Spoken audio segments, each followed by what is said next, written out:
بچه امروز اومدم خانه موزه دکتر معین و استاد امیر جاهد که یکی از دیدنی‌های تهرانه که تو خیابون پیروزی یکی از محله‌های قدیمی به نام 400 دستگاه قرار داره. خانه موزه دکتر معین که با نام خانه فرهنگ ساز و ادبم شناخته میشه، اولین مرکز تخصصی ادبیات، موسیقی و خوشنویسی توی کشورم هستش. این موزه در سال 1383 توسط شهرداری تهران مرمت و بازسازی هم شده. احوالتون چطوره؟ خوبید؟ خوشید؟ امروز اومدم خانه موزه استاد معین که یکی از اساتید برجسته ادبیات فارسی بودن. تا آخر این ویدیو با من همراه باشید.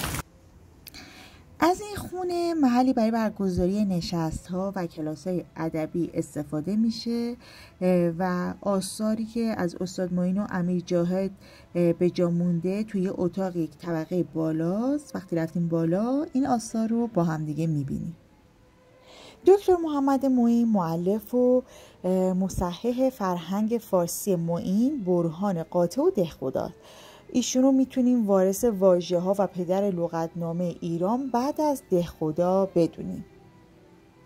دکتر محمد معین همچنین اولین فارغ التحصیل در مقطع دکتری غیرپزشکی در رشته ادبیات و زبان پارسی توی ایرانه. خونه این عزیز بزرگوار در جوار خانه محمد علی امیر جاهد، موسیقیدان، تصنیف ساز نامی دوره مشروطه، خالق تصنیف‌های چون در ملک ایران، هزار دستان به چمن و رئیس اولین هنرستان شبانه روزی موسیقی کشور قرار داره. استاد امیر جاهد همچنین پدر همسر دکتر معین هم بودند. خانه استاد معین در ضلع شرقی خانه امیر جاهد قرار داره و هر دو از نخستین خونه های این محله محسوب میشن که به سبک خونه های ویلایی و قدیمی تهران توی 2 طبقه ساخته شده. این خونه آجری جذاب 880 متر مربع مساحت و 70 سال هم قدمت داره که در دهه 80 این خونه ها با هم دیگه ادغام شدن. اینجا مدارک تحصیلی، جایزه ها و نشانه های مهم بین المللی، کتابا، دستنوشته ها و یادداشت های ایشون برای نگارش لغتنامه در معرض نمایش قرار داره که با هم میبینیم. یه سری عکسام از بزرگان موسیقی و ادبیات که به موزه اومدن روی دیوار به چشم میخوره که توی حیاط خونه دکتر معین وجود داره. منزل دکتر معین علاوه بر موزه بودن، محلی برای برپایی کلاس‌های آموزشی، همایش‌ها و جشنواره‌های ادبی و هنری هم هستش. تو این خونه آموزش سازهای ایرانی و موسیقی جهانی و تئوری موسیقی و اصول آهنگسازی با حضور اساتید برجسته آموزش داده میشه. به خاطر همین هر قسمتی که الان توی از این خونه میرم شما صدای ساز رو کاملا میشنوید. یه جا صدای دف میاد، یه جا صدای کمانچه میاد، یه جا صدای ویولون میاد و خیلی حس قشنگ و زیبایی داره.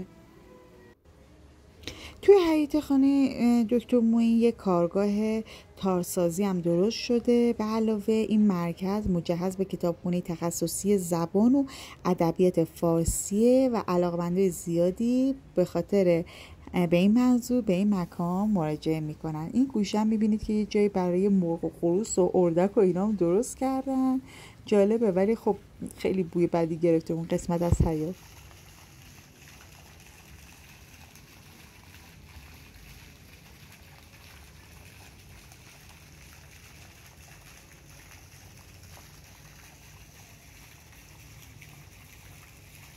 اینم منم گفتم خیلی از نزدیک از این مرغ و خروسا براتون و اردک و فیلم بگیرم، ولی واقعا این قسمت از حیاط خیلی بوی بدی گرفته.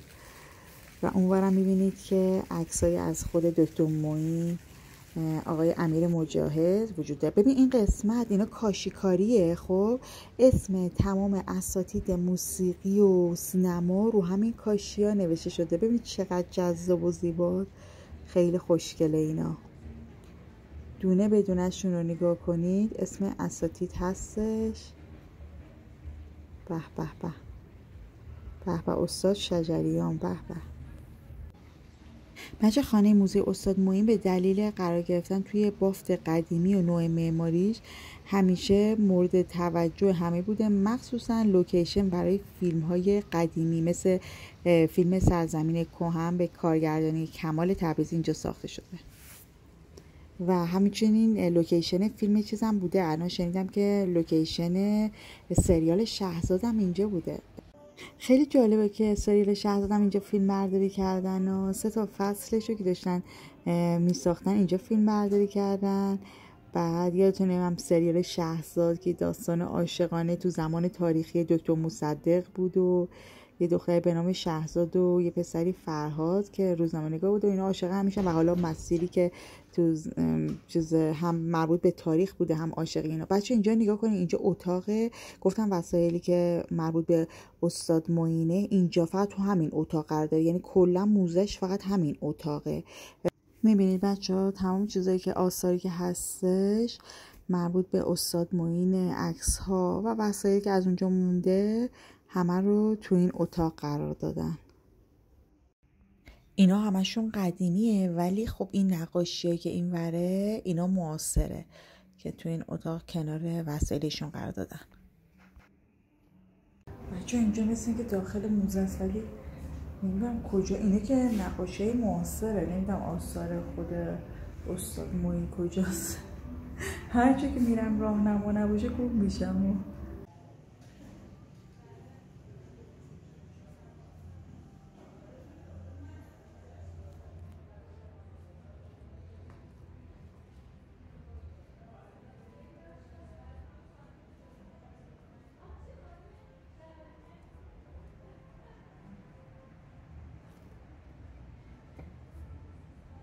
بچه من اومدم این موزه استاد معین، بگم مثل موزه‌های دیگه مثلا خیلی آثار استاد معین رو نگه داشتن و خیلی مثلا تمام اتاقا چیزایی که از ایشون به یادگار مونده هستش، ولی متاسفانه البته یه نفر اینجا به من گفتش که اینجا داشتن ساختمون سازی میکردن، بعد دیگه یه عده اومدن نذاشتن اینجا رو خراب کنن، اینا اومدن مرمت کردن، ولی خب الان دارن به عنوان یه قسمت زیادش به عنوان آموزشگاه موسیقی ازش استفاده میکنن.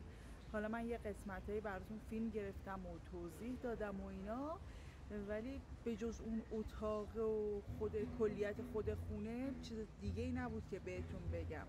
حالا این موزه استاد معین رو در همین حد داشته باشید که ایشالا سری بعد بریم یه موزه جذاب و خوب و حسابی لذت ببریم.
بچه بعد از دیدن خونه استاد معین اومدم به عمارت وثوق الدوله که همینجور میبینید در حال بازسازی و مرمته.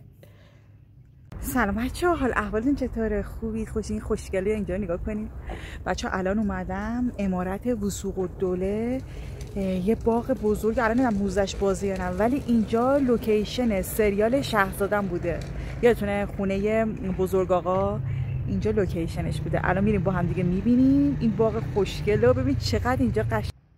عمارت وثوق الدوله که در باغ سلیمانیه قرار داره و قدمتش مربوط به دوره قاجاره. ببینید چقدر اینجا خوشگل و قشنگه. ببینید این ستونا چقدر واقعا زیباست. و مالکیت اولیه این باغ و بنا مربوط به وثوق‌الدوله حسن خان که نخست وزیر دوره قاجار و پهلوی بود و اینجا رو ساخته بود و بسیار زیباست.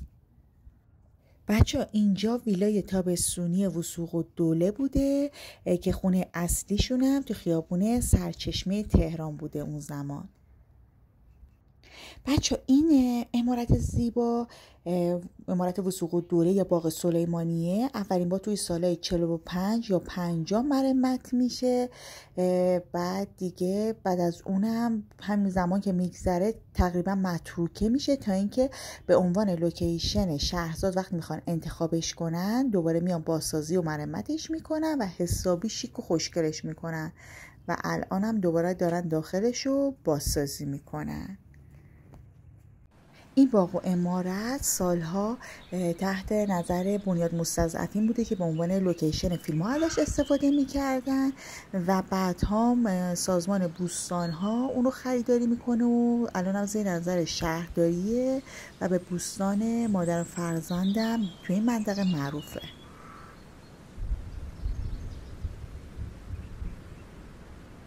بچه انقدر اینجا فضای باغش خوشگله ولی متاسفانه خب دارن این ساختمونی که همون عمارت وثوق‌الدوله بوده رو دارن مرمت میکنن و نمیتونم برم داخل. فقط دیگه براتون فیلم گرفتم از بیرونم ببینید اینجا رو، ولی فضای باغش خیلی قشنگه. خلاصه که تا هر کدوم که دارم میرم میبینم که این خونه های قدیمی دارن مرمت میکنن و تعطیله. وقتی هم تماس میگیری کسی جواب نمیده که مثلا آدم بدون حالا تعطیله نیاد و اینا، ولی خب دیگه شما بیرونش رو ببینید و این تاریخچه‌اش هم که براتون تعریف کردم. من بیشتر این کاخا یا مثلا موزه‌ای که میام به حالت پیکنیکی میام، برای خودم یه فلاسک کوچیک چای میارم، یه لقمه میارم و میشینم اینجا داخل اون عمارت یا باقی که هستش. وقتی که میام یه ذره فیلم میگیرم بقیه‌اش میشینم اینجا خودم کیف میکنم. یه چند دقیقه دیگه صحبت نمی‌کنم، از زیبایی اینجا لذت ببرید.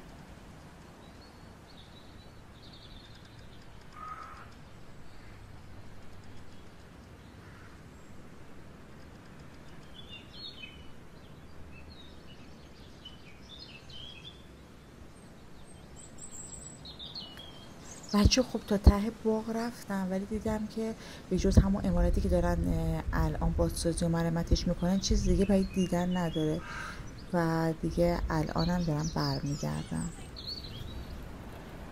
از این آقایونی که داشتن بازسازی میکردن گفتم کی تموم میشه که دوباره بتونم بیام از داخل فیلم بگیرن، گفتم ممکنه 1 سال طول بکشه. ببینید بچه‌ها خیلی فضای خود داخل باغ قشنگه، یا مثلا خیلی کار شده ولی خب متاسفانه چیزا دیگه اون عمارت اصلیش اون باز نیستش. از دور ببینید فکر کنید داخل خود همین عمارت هستید. حالا دیگه اینم اینجوری شد این قسمت دیگه. امیدوارم که خوشتون اومده باشه از این دوتا خونه‌ای که براتون فیلم گرفتم و لذت برده باشید. یادتون نره لایک کنید، سابسکرایب کنید و حمایت کنید.